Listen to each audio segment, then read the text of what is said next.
Okay. And I'm going to share my screen. I have a presentation for us.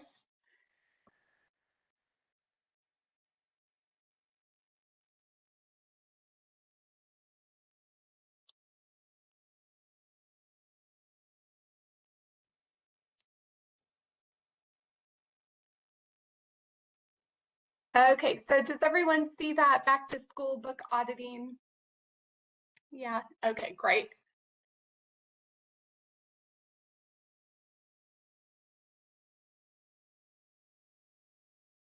Okay, so the purpose of our meeting today is to update you on HB 900 and the law and what's going on with the lawsuit. But the main goal is to get book auditing done across the state so that we can try to help enforce the law and get local school districts to comply. A lot of districts still, or most school districts in the state of Texas still have sexually explicit materials in their school libraries, books that are pervasively vulgar and educationally unsuitable. And so we want to try and force local compliance, and we are having success with school districts through these book audits.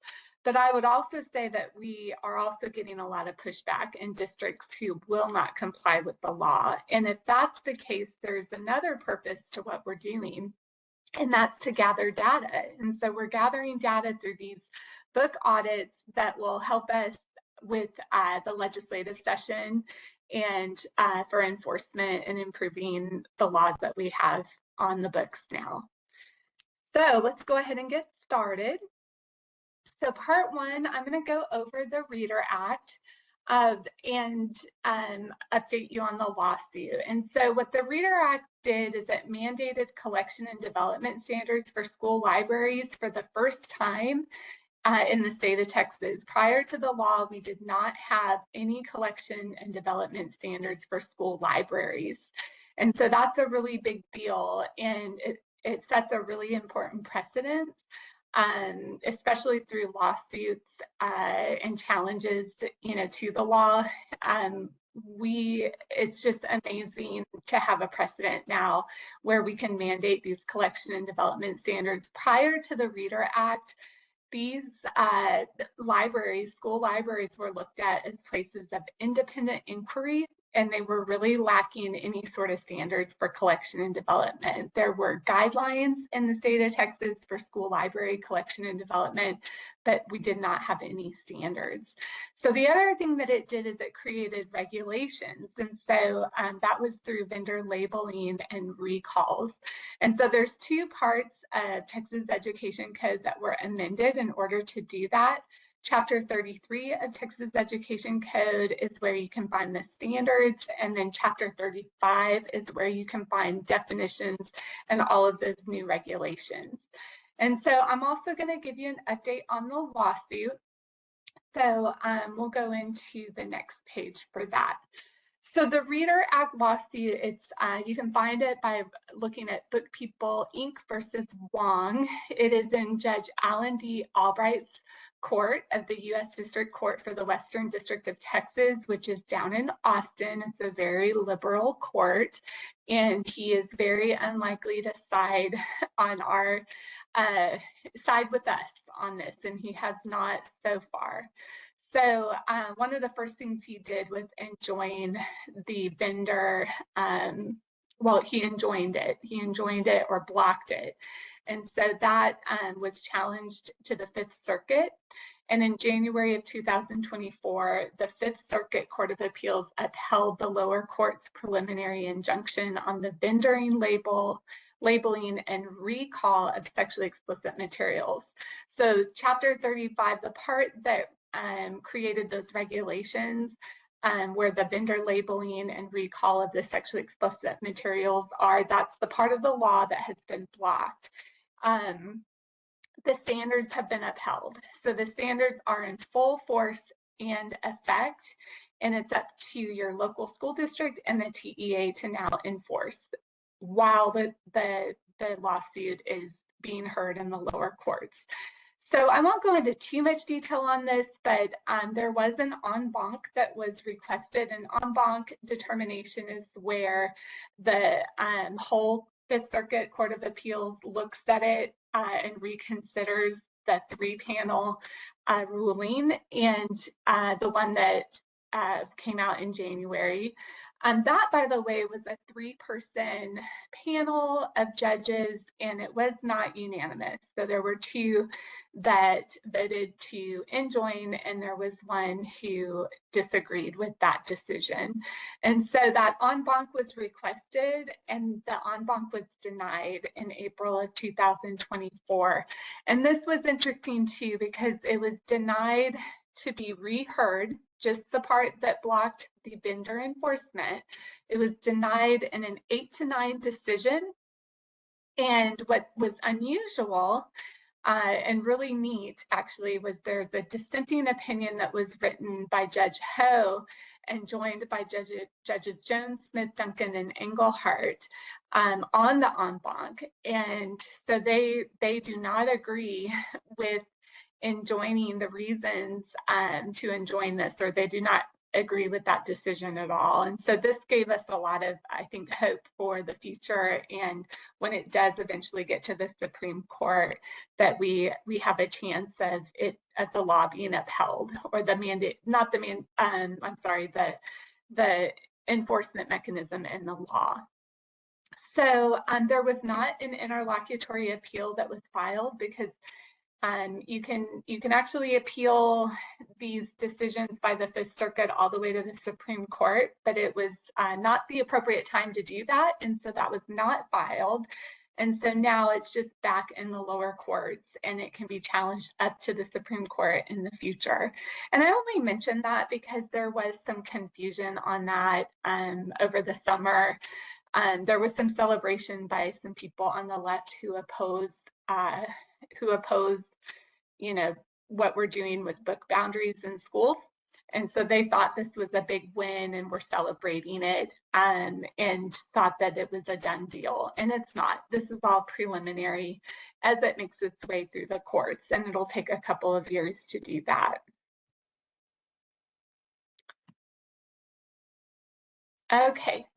So really, essentially, one of the main things, or what the Reader Act does, is it requires that the Texas State Library and Archives Commission develop school library standards mandated in Section 33.021 of Texas Education Code. And so the TSLAC had to do this in collaboration with the State Board of Education, and they had a deadline of January 1st, 2024 to create these new standards. And so they were approved by the SBOE in December of 2023, and they went into effect in January of 2024. And so you can find these standards, both voluntary standards and then the mandatory standards that are required in the law, in Title 13 of Texas Administrative Code. And you can see right there where you can find it. And these are really easy. If you just, I'm going to send this presentation to y'all through email, but anyone who's watching the recording from at a later date, you can just type this in, and you can find those all of those standards very easily on the internet. So here are some of the mandated standards for collection and development of school libraries. So these are the things that the districts must comply with in their local policies. So a school district can develop a local policy called EF Local, related to library procedures and development of their school libraries. But these are the things that they have to do, and you can see, I won't go through all of them, but school districts are required to comply with all applicable local, state, and federal laws and regulations. And specifically, a collection development policy must, and I'm going to skip most of these, and just the ones that are highlighted, is that school library policies must prohibit the possession, acquisition, and purchase of harmful materials as defined by Penal Code 43.24, library material rated sexually explicit material by the selling library material vendor under Education Code 35.002, or library material that is pervasively vulgar or educationally unsuitable as referenced in PICO versus Board of Education. And we'll go into further detail on that here in a minute. But essentially, school libraries, public school libraries in the state of Texas, are prohibited to have in their possession, acquisition, or purchasing harmful materials. So they cannot have harmful materials, which are part of the, that is pornography as defined by Penal Code 43.24. But they cannot have sexually explicit materials, pervasively vulgar, or educationally unsuitable materials in their school libraries. Now, the other thing that I've highlighted in here, because it's really relevant to what we're doing today, is that school districts must ensure that they provide library catalog transparency. And so that must include, but not be limited to, online catalogs that are publicly available and information about titles and how and where materials can be accessed. So when we go into part 2 and I show you how you're going to audit school libraries, that's really important to remember, is that library transparency and public access to school library collections in the state of Texas are required in the law. And so if a school district tells you that you can't see it, that they're not going to provide it to you, then they are actually breaking the law. And so we'll talk about that a little bit more in the second part. Now, just real quickly, when you look at the definition of what sexually explicit material in Texas Education Code is, this is section 33.021. This is where the definition of what sexually explicit material is. And so you can see in this section, sexually explicit material means any communication, language, or material, including a written description, illustration, photographic image, video image, or audio file other than library material directly related to the curriculum required under section 28.002A that describes, depicts, or portrays sexual contact as defined by section 43.25 Penal Code in a way that is patently offensive as defined by section 43.21 in the Penal Code. And so I'm going to show you in a minute where you can find these other definitions.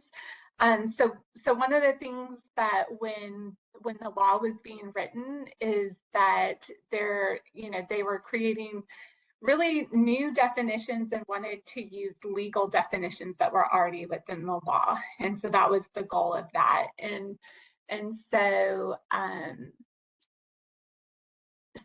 But you have to, when you're looking at sexually explicit and that definition, it references these other sections in the Penal Code.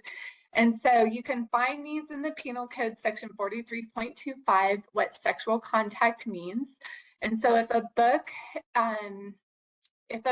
is illustrating or depicting sexual conduct, which is sexual contact, actual or simulated sexual intercourse, deviant sexual intercourse, sexual bestiality, masturbation, sadomasochistic abuse, or lewd exhibition of the genitals, the anus, or any portion of the female breast below the top of the areola. So that is, and it has to be done in a patently offensive way to meet that standard. And that's where the definition of patently offensive is in section 43.21 of Texas Penal Code. And so patently offensive means so offensive on its face as to affront current community standards of decency. Now, I'm going to tell you, community standards is a very important concept in the law when it comes to obscenity and decency or indecency. So your community standards will really dictate, like common current community standards, will dictate what is offensive or patently offensive. And so when we allow school libraries to contain pornographic, sexually explicit, vulgar material for students, we are lowering our community standards of decency when we allow that. You know, when music is being played that is full of vulgarity in a public forum or public space, when we allow that as a community, we are lowering our community standards of decency. And so it's really important to remember that, because it is a very important concept in the law. And unfortunately, too, we are having to create more laws and for things that in the past were taboo, things that would have never been allowed. You know, drag shows in front of kids would have never been allowed, even I think 20, 15 years ago, because it would have been taboo. And so, so just keep that in mind. But that's where you can find the definition of patently offensive in 43.21. Okay, so pervasively vulgar and educationally unsuitable. So if a book doesn't meet the standard of sexually explicit, and a lot of the books in our Texas public schools do meet the definition of sexually explicit, books that are pervasively vulgar and educationally unsuitable are also prohibited by the law. Now, they reference the Supreme Court case, Board of Education versus PICO. And this is where the court ruled that school boards can remove library books that are pervasively vulgar or educationally unsuitable. And the court's ruling in PICO established that school boards have the authority to supervise the education students and remove materials that they deem to be educationally unsuitable or vulgar. And it doesn't matter if it's in the curriculum or in the classroom library or school library, they can remove it. And in Texas, what the law is saying is that you have to remove educationally unsuitable or vulgar books. So what the ruling also said is that school boards cannot impede students' rights based on their own objections to a particular idea or viewpoint. And so we can't remove books just for their idea or a certain viewpoint. But outside of that, we absolutely can remove vulgar and unsuitable materials. Okay, so before we get to part 2, I wanted to just open up to any questions about that. So does anyone have any questions about the law or where we are with the lawsuit?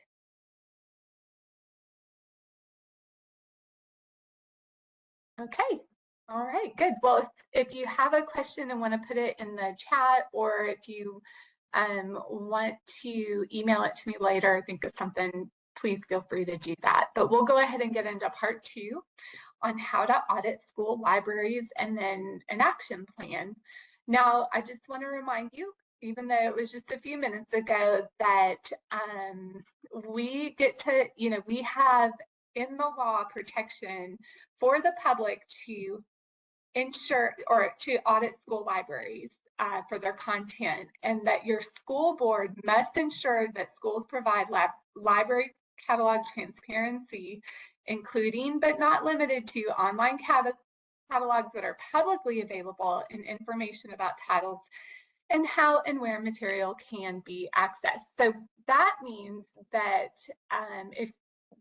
if you're a parent or a grandparent and you want to audit your child's school library or grandchild's school library, they should make that easy for you.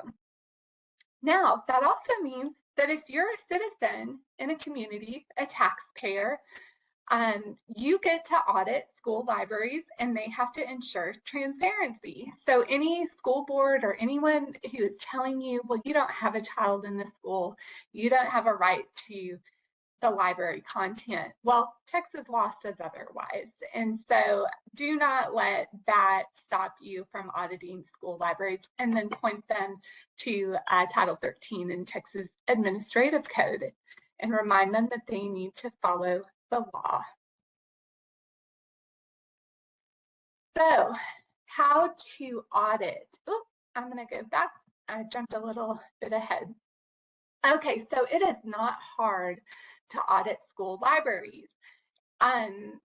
You're going to start with a list. I'm going to email you a list. And if you're watching this as a video later, you can find a list of sexually explicit, pervasively vulgar, and educationally unsuitable books at protectchildhood.org. So if you go to protectchildhood.org, you can find that list that I'm going to send out to those who have emailed me and who are participating today.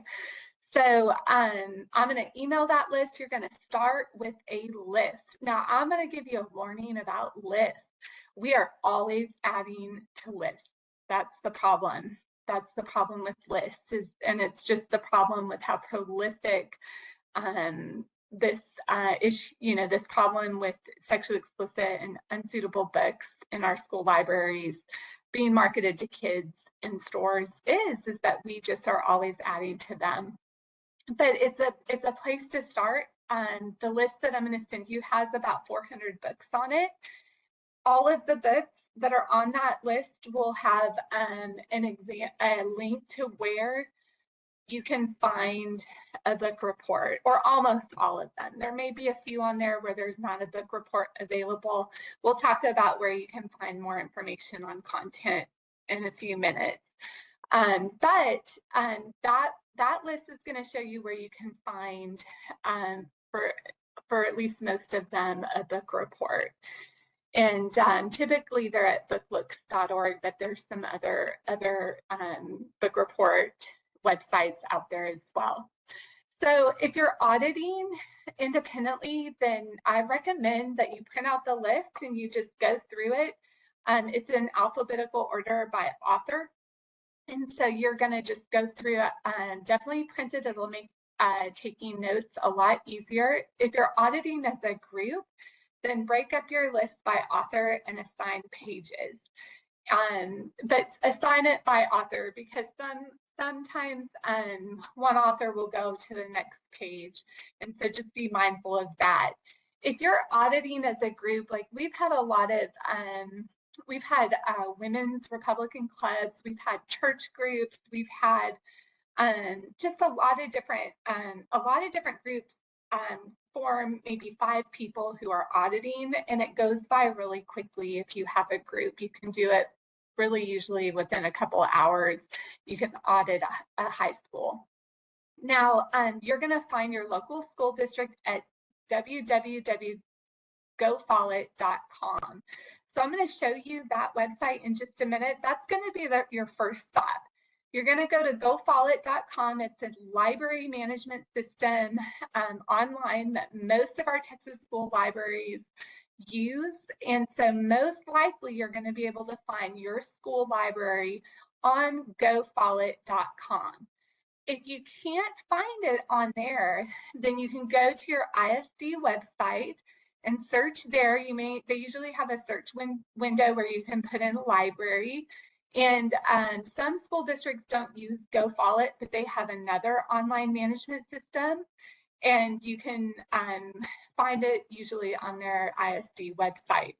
Now, some school districts, and again, it's rare, but some school districts don't have online management systems for their library catalogs. And in that case, that's when you'll have to do a public information request and get the library catalog that way. Usually what they do is they have them in an Excel format, and so you can request that information and have those digital records sent to you. Now, at the end of this, or this evening, if you are on the webinar live, just know that I'm going to send you a packet that will include how to write a public information request, or a sample of a public information request for getting online, getting the library catalog from your school district. And so that will be included in your packet. That information can also be found, or will be able to be accessed at protectchildhood.org. That's where I update everything related to HB 900 and the things that we're doing to audit school libraries. I put everything on protectchildhood.org. So when when you start auditing, start with your local high school library. I know that if you're a grandparent, if you have a child in a school, you may want to start with an elementary school, and I understand that, but most likely you're not going to find very many of the books on our list in the elementary school. It's worth looking because you may find like 4 or 5, and those 4 or 5 need to be removed from the elementary school library. But for the average person who's auditing a school district for the purpose of compliance, you want to start with your high school and then do the intermediate and middle school and then the elementary school. I'm going to show you some school districts allow you to audit at one time their entire ISD. And so I'll try and demonstrate that to you through GoFollow today, but a lot of districts don't let you do that, and you have to do your high school, your intermediate school, all your schools individually. Now, if you're in rural Texas, you know that typically in rural Texas, your ISD has one high school, one middle school, one intermediate, one elementary, and then sometimes, they're just, they're real small, it's just one school. If you live in a more urban area, you're going to have lots of high schools within an ISD. So how you do it will kind of depend on where you live. And then the easiest way to do it is to search by author, and I'm going to show you in a minute exactly how to do that, but it's really a lot of authors you'll see on the list, there may be one author that has 13 books or more on the list. Now, there was a question that someone asked in the chat that I just saw, do you have to pay for a public information request? Well, this information is required to be transparent in the law, and so school districts may want you to pay for it, but there will be specific language in the public information request that I send you in your packet or that is uploaded onto protectchildhood.org that will be included to prevent you from having to pay for this information. This information is supposed to be provided to the public, and so you should not have to pay for it. It's not expensive or difficult for them to get their library catalog through an Excel document and email it over to you. So it's not like an expensive PIR request where they're having to go through and redact a bunch of information. So someone also is asking if there's a list of school districts that have been audited so that they aren't redundant. That's what we're tracking now, and so we want to definitely help connect people who are new to auditing with those who are already in the community auditing and be able to track all of that. And so we don't have all of that listed right now that we can share, but as we organize this effort, we will definitely be tracking that so that we're not redundant. And I'm going to go into how this is all going to be reported back to the subcommittee Stop Sexualizing Texas Kids at the end. So great questions. Okay, so we're going to go to GoFollow, and I'm going to show you. Can y'all see? Give me a thumbs up if you can see the GoFollow. It should say log in and search your Destiny Discover collection. So give me a thumbs up. Oh, perfect. Okay, so you can see that. All right, so you can go in here, choose your location. We're going to choose Texas, districts in Texas. I'm going to pick on a district up here in Senate District 1 where I live.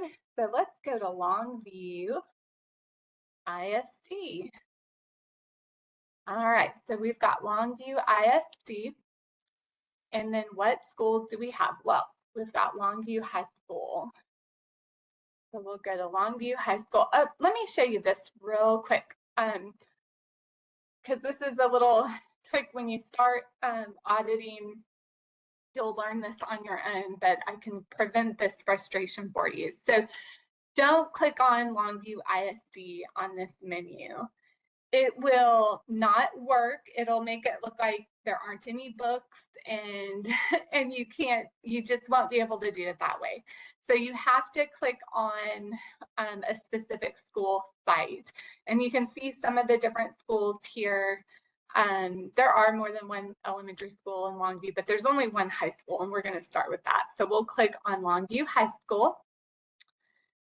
And there we go. So it's taken us into the Longview High School library. Now, first thing to do always when you're auditing is check this back office tab. So click on there. And then this is gonna give you information. Go ahead and click on the catalog tab.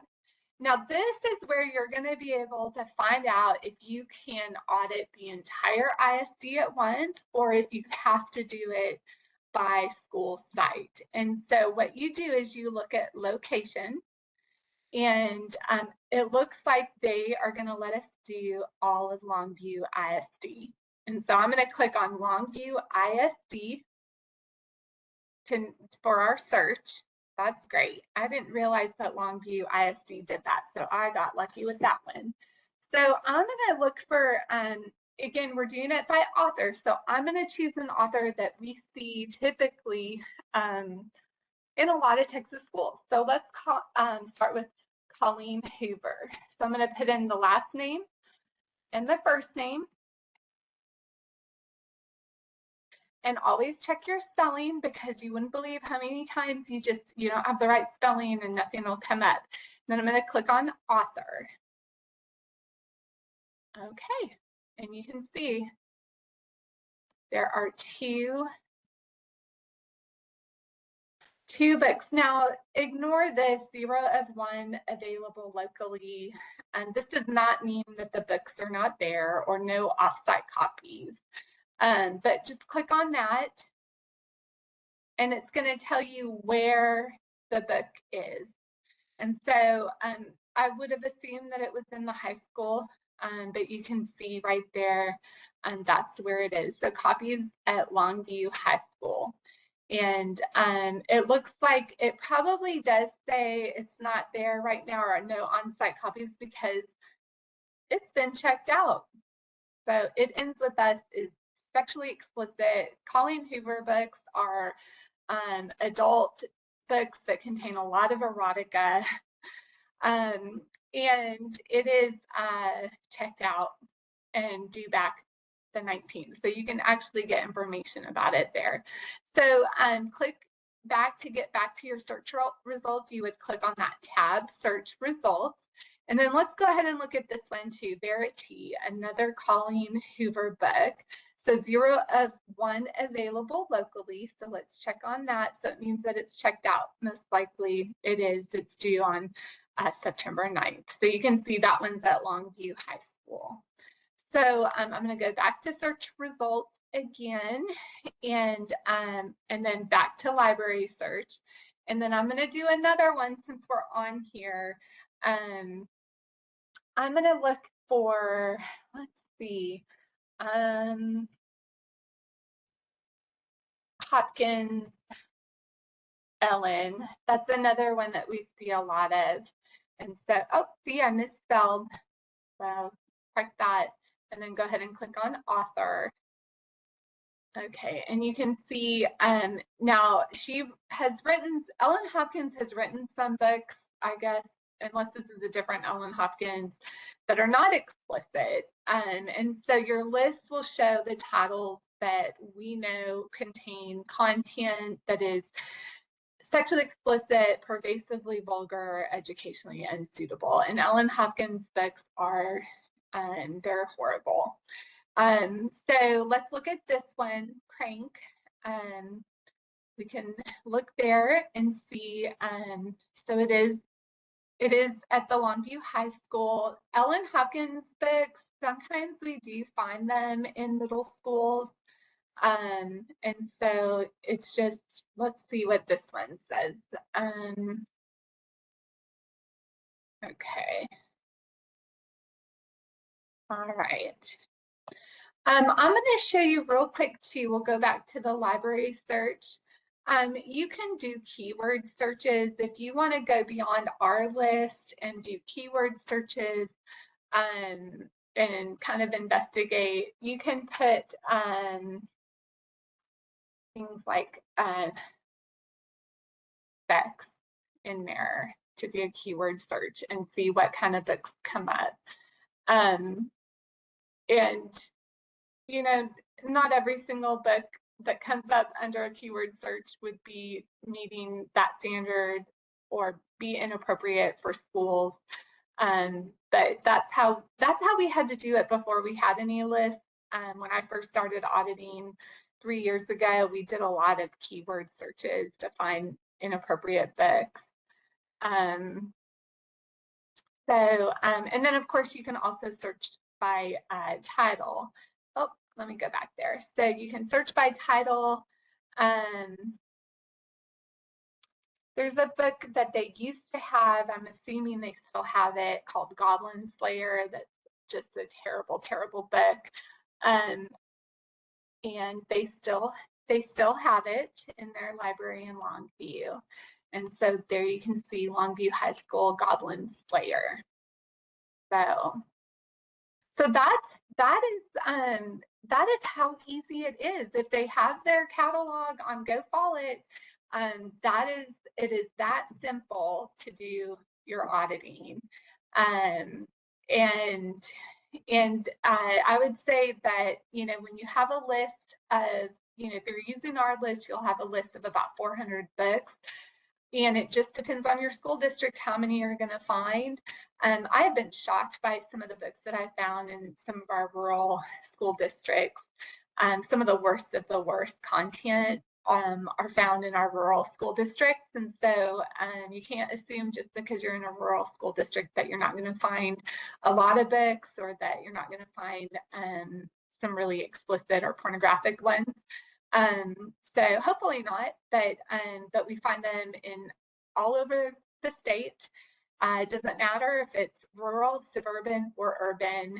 I have never audited a single school. I've never audited a school library in the state of Texas, and I've audited a lot doing quick audits that do not have sexually explicit, inappropriate content in them. So we'll go back to the presentation, and I want to show you that I mentioned that every single book on our list, or just about every single book on our list, will have a book report. Some of them are at Rated Books. Some of them go back to my different Substack account that I have, but most of them you're going to find are on booklooks.org. So we're going to go to booklooks.org. And this is a great resource. And I saw there was a great question on reporting, and I'm going to go over that in just a minute. So that's real important that y'all are going to report back to our subcommittee. So I'll go over that in just a minute. But book reports. So this is booklooks.org. You're going to click on book reports to look up a book, and I'll go ahead and look at, let's see, Verity was one of the books that we found in Longview. So let's just go with that one. There's Verity right here. So you can see that the books are compiled or sorted by title. And so Verity by Colleen Hoover, booklooks.org does their own rating system. They've given it a rating of 4. We do include on the book list the ratings from BookLooks if that's where they were found. If you see, most of the books on our list are rated 3, 4, or 5. There are some that are rated 2, and those books typically are they're more vulgar. They may have just a lot of vulgar language in them. Books that are 3, 4, 5, that's when you're getting into more of the sexually explicit content. 4s and 5s are typically just, they're just awful, awful, awful. But the 3s, I would say use caution with the ratings, because you may see 3 and think, oh, it's not that bad, and then you're completely shocked by the content in there. I will say that most people still have not seen the content for themselves. they don't realize exactly what we're talking about and how bad it is because they've never seen it. And so when you're educating people on this issue, make sure that you give them copies. So let's click here. To click on a full book report, you're going to click on the title. And then you'll see it'll give you a book summary. It'll give you a summary of the concerns. So this book, Verity, contains sexual nudity, obscene sexual activities, profanity, violence, including child abuse and attempted abortion. You can click down, scroll all the way down to the bottom, and they'll have a profanity count down there. And so you can see that right there, the profanity that's in this book. Now, one of the things, this is a full book report. I will tell you that with graphic novels, what I found on booklooks.org is that the graphic novels, they may just capture like 5 pictures of it, 5 pages.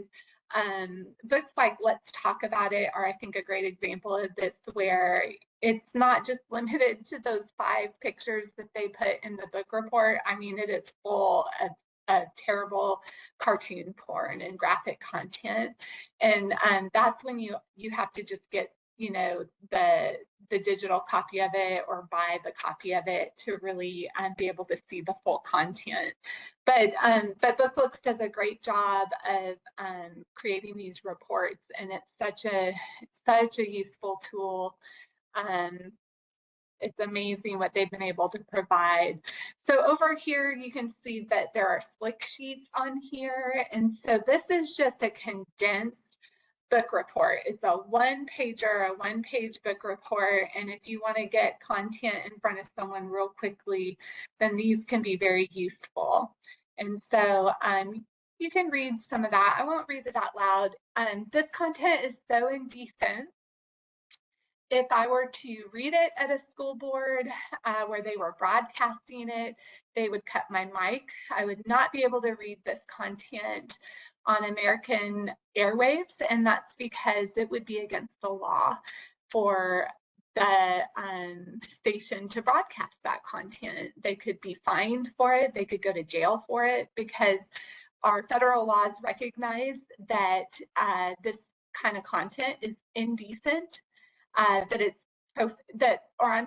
indecent and profane content are not acceptable for listeners who are minors, and so they protect children from this kind of content on American broadcast airwaves between the hours of 8 a.m. and 10 p.m. So, but that's a slick sheet, and so those are examples of book reports. You can find all kinds of book reports on here. The books that are rated 0s and 1s are really benign for the most part. You will find books on gender dysphoria and, boys can be girls, and those ones. He offered to do it, but he said at 4 o'clock he'd probably be better off going to Orange than Red City at 4 o'clock in the afternoon. Colleen, can you mute yourself? Let me see if I can try to mute you, but okay, she's muted. All righty. Okay, so let's get back in here. So there was a question that I saw. What if they tell you that they don't have the books? Well, if they're on the online library catalog, most likely they have the book in their collection. And if they don't currently have it in their collection, then they did at one time. And so there was recently a public information request that I did I'm doing it on a series of books called Game of Thrones, the graphic novel and then the regular written novel. Extremely graphic, pornographic, explicit, totally unsuitable for schools. And some of the graphic novels have, they have porn in them, cartoon porn. And so I found this particular book at schools all across Senate District 1, and so I've done public information requests on them. One that I recently got back said that they don't currently have it in their catalog, even though it was showing up on GoFollow as current. And so, so I was able to verify that through the public information request that I did on the collection, you know, when it was purchased, and then it showed when it was weeded out. And so, so sometimes books will show up on there and they have been weeded out. But I think that overall that's pretty rare. But the way that, you know, if you have a school district telling you that these books aren't in there, then ask for proof of that. Do a public information request, and I can actually send that an example of what that looks like to you in your packet, and I can put that up on protectchildhood.org for those who are tuning in through the recording. All right, so you can see it's those two websites are invaluable for the you know, this whole process of auditing schools for inappropriate content. Now I'm going to go over some of these tips for auditing.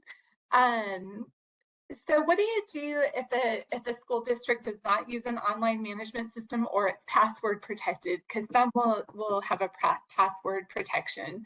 Again, we already kind of went over that. It's a public information request. Now, if there is a password protection, that's different really than them not having an online management system. So if it's password protected, you can definitely reach out to the superintendent, your board of trustee representative, and just try to get the password to be able to get in and get access. If you can't get that, again, go through that public information request of the entire catalog sent to you through however they digitally keep records for that.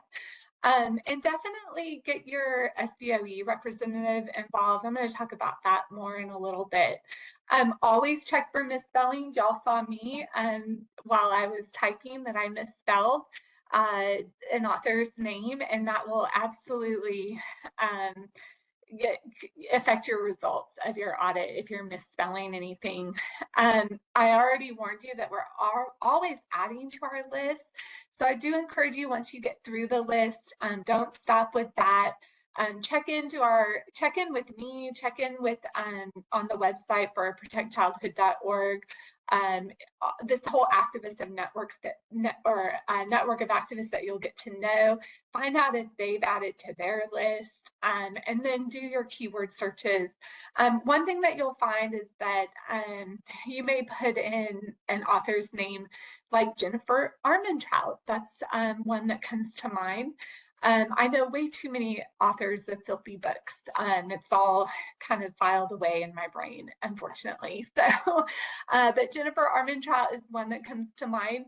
Well, we only had a few of her books on our list when we first started, and I put in her name as an author, and I would see all these other books pop up. And so now we've added more of her books on there. We have more book reports to check the content and share that content.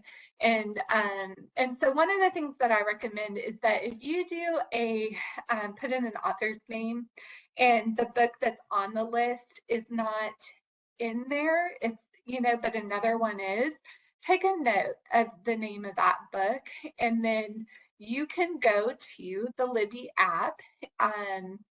You can go to other websites too, like Google Books. Sometimes Google Books will have these books for free, and you can check content on there doing keyword searches through the actual digital ebook. But the Libby app is a really great app for resource for what we're trying to do.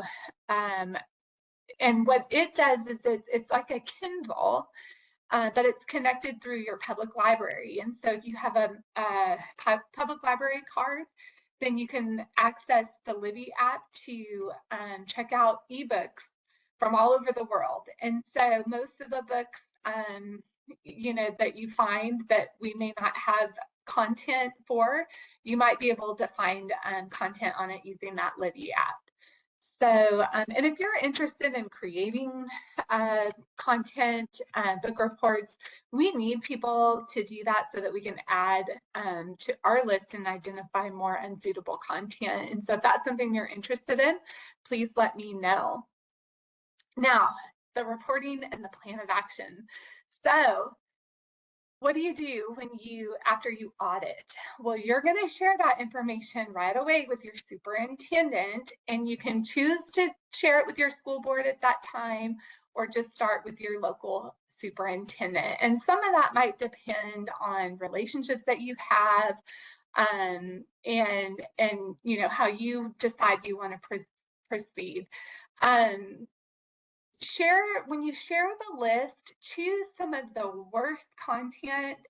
You know, let's say you find 70 books from our list of sexually explicit, pervasively vulgar, educationally unsuitable materials. Share 10 of the worst ones initially to let them know what you're talking about, because it's unbelievable that still we have superintendents and people who still they just have no idea that this content's in their libraries. They're not paying attention to this issue, and so they need to see it. They need to see what's in their libraries.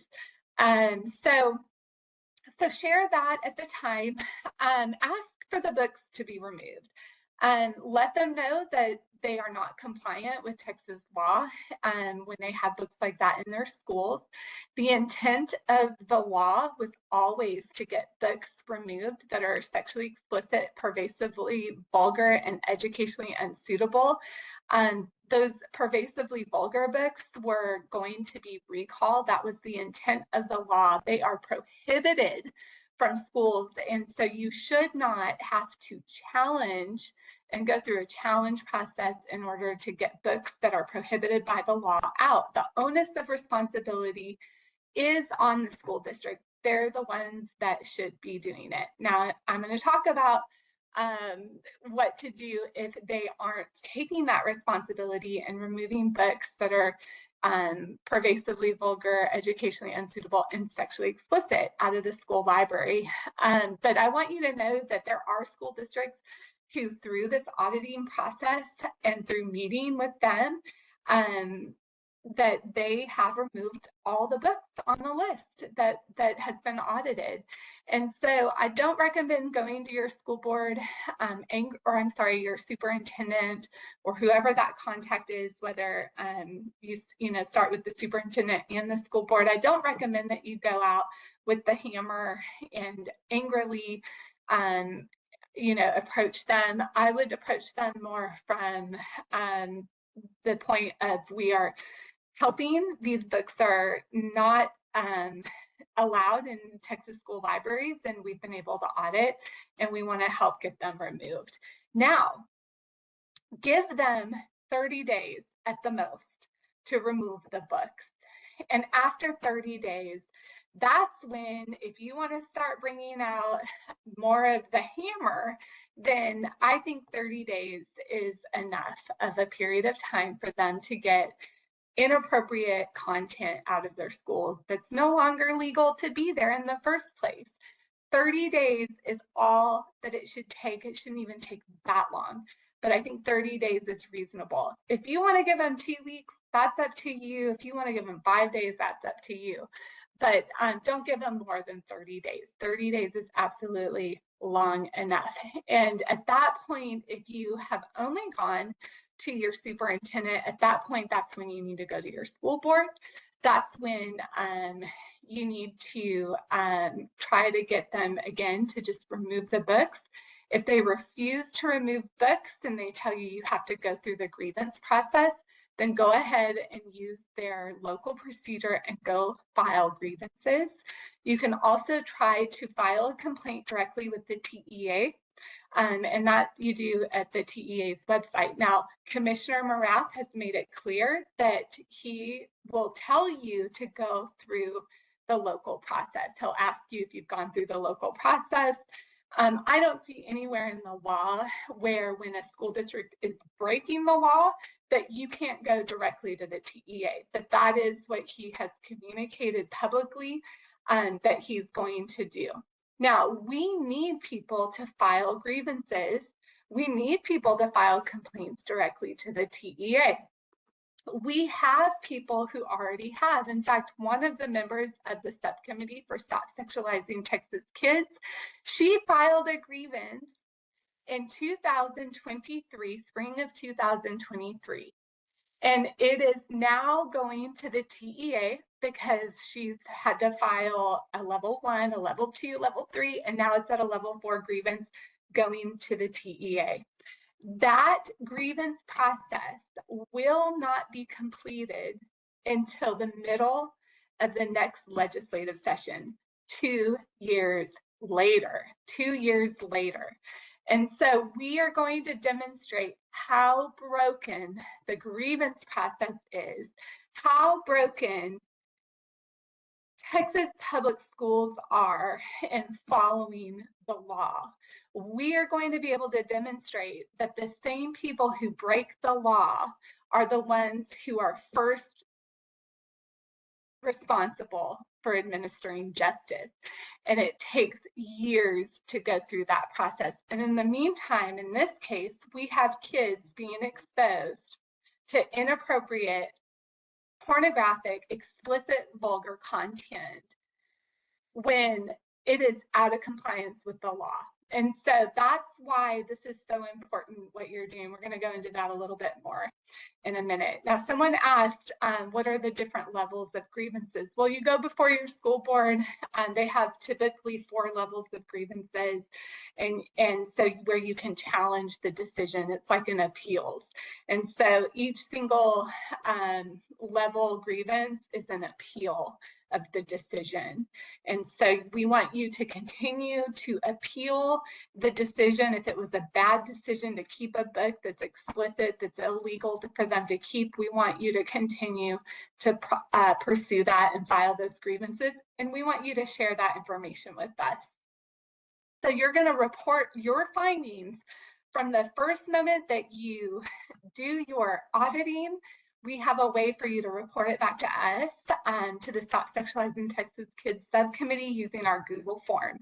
I'm going to send that Google form out to each one of you who are participating live in our workshop, and then I'll have access to that Google form on protectchildhood.org. So we're taking this data to the 89th Texas Ledge. I'm going to talk about our new legislative priority here in just a minute. I want you to also include, if you can, report to your SBOE representative. It's not a requirement. The most important thing, to me is that you do it locally through your school district, and then you report every step of the way back to our subcommittee so that we can track all of this.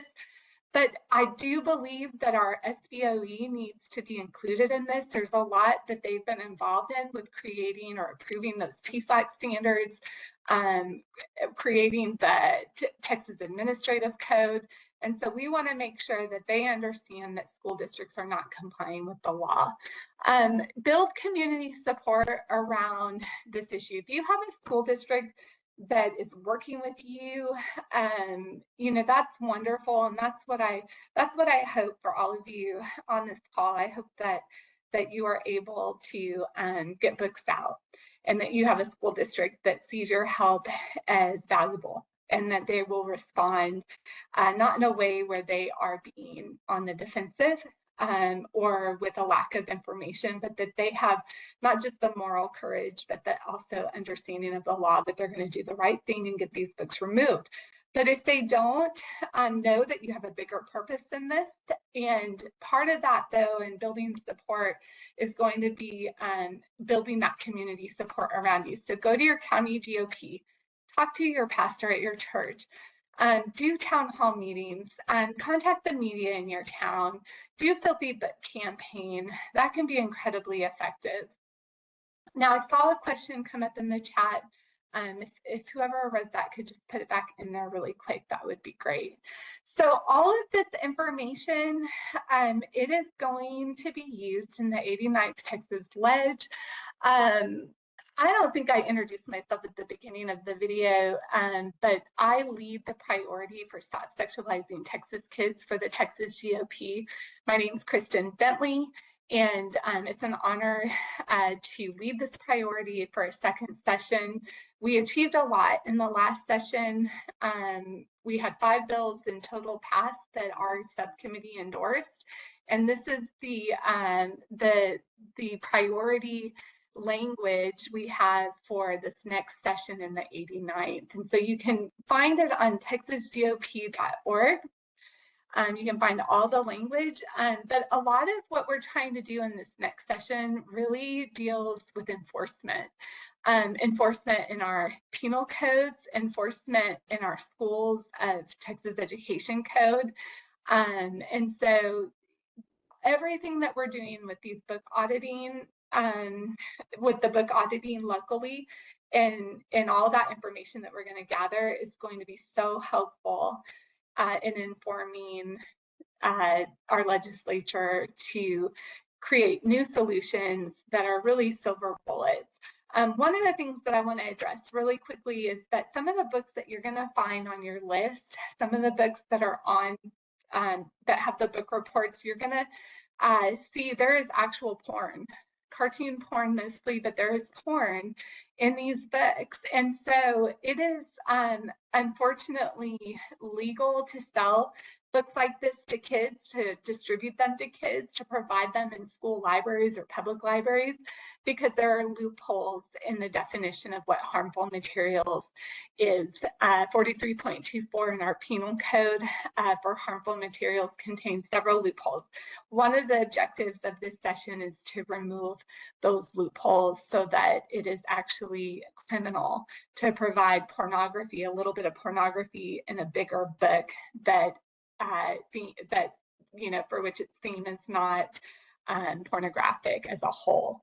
And so all of you will who have joined in this conversation, anyone who's provided their email to me, you'll be on a list where I keep you abreast to what's going on in the legislative session. So we're getting really organized for next session. Now, last thing, school board elections. So one of the things that we're doing is we are tracking school board elections also through our book auditing process. So we have local enforcement, a lot of local control, and we want to see that. I mean, we support that. I think as Republicans, as a Republican, I support local control, but here's the thing. When it comes to explicit content, every single child in the state of Texas deserves the same protection no matter where they live or go to school. And so the state has a compelling interest to protect children from filth, from explicit content in their school libraries. That's why we have a state law. That's why we passed a state law. It was a lot of work to get that done. And now that we don't have an enforcement mechanism that was in the bill, we have to rely on our local school boards to enforce, and then later the TEA. But right now we're stuck with our local school boards. We have school boards who understood that they had the moral imperative and the legal right to remove explicit content from their school libraries before the law even passed. Far and few between we had school boards like that, but we did have some. Tyler ISD is an example of a school board in the state of Texas who understood that and did not require a state directive to protect students in their schools. Now that we have a state law, we still have school boards who will not comply with the law or do the moral imperative and protect children from filth in their libraries. And so if you do an audit and you provide a list of books to these school boards and they still don't remove them, one of the things that you need to do in your community is find out which one of those board trustees, or how there should be three, maybe about 2 or 3 of them who are up for re-election in 2025, and start looking for someone to replace that or those school board members. School board members who will not comply with the law who think that books like this are okay to have in their schools, pornographic or explicit content or vulgar content in their school libraries, those school board members should be replaced. So first day to file for school board is January 15th of 2025, and the deadline is February 14th, Valentine's Day. The Texas GOP has down ballot funds through the Candidate Resource Committee, and the Texas GOP will endorse in these local nonpartisan races. So you can see there that the school board elections are Saturday, May 3rd, 2025. And so ultimately, that's just another part of our action plan, is to track these school boards that refuse to comply with the law and get those trustees replaced. Now, I'm going to open it up for more questions, but thank you so much for watching or for attending today and watching the video if you're watching after. That is my email. I have two people from my subcommittee who are helping me with the book auditing project, Kay Burton, and you can see her email address right there, and Dee Chambliss, and you can see her email on there as well. I'm so grateful for these women who are helping me with tracking all of this. So if you want to send me an email, just include them on there as well, and one of us will get back to you. So let's see, do we have any more questions before we get off?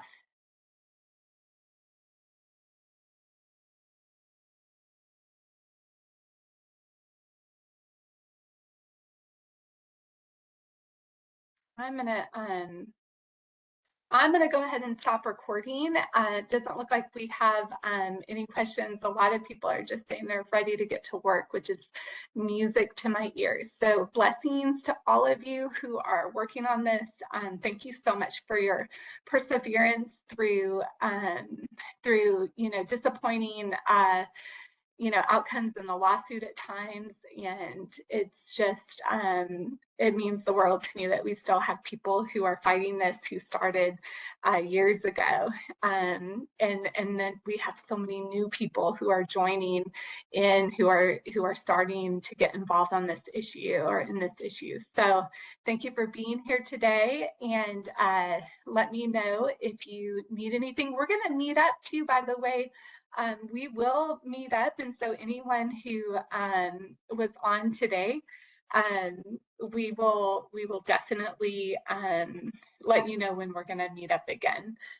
So, and I saw there is one more question. I'm going to go ahead and stop the recording, and then we'll get to more questions here.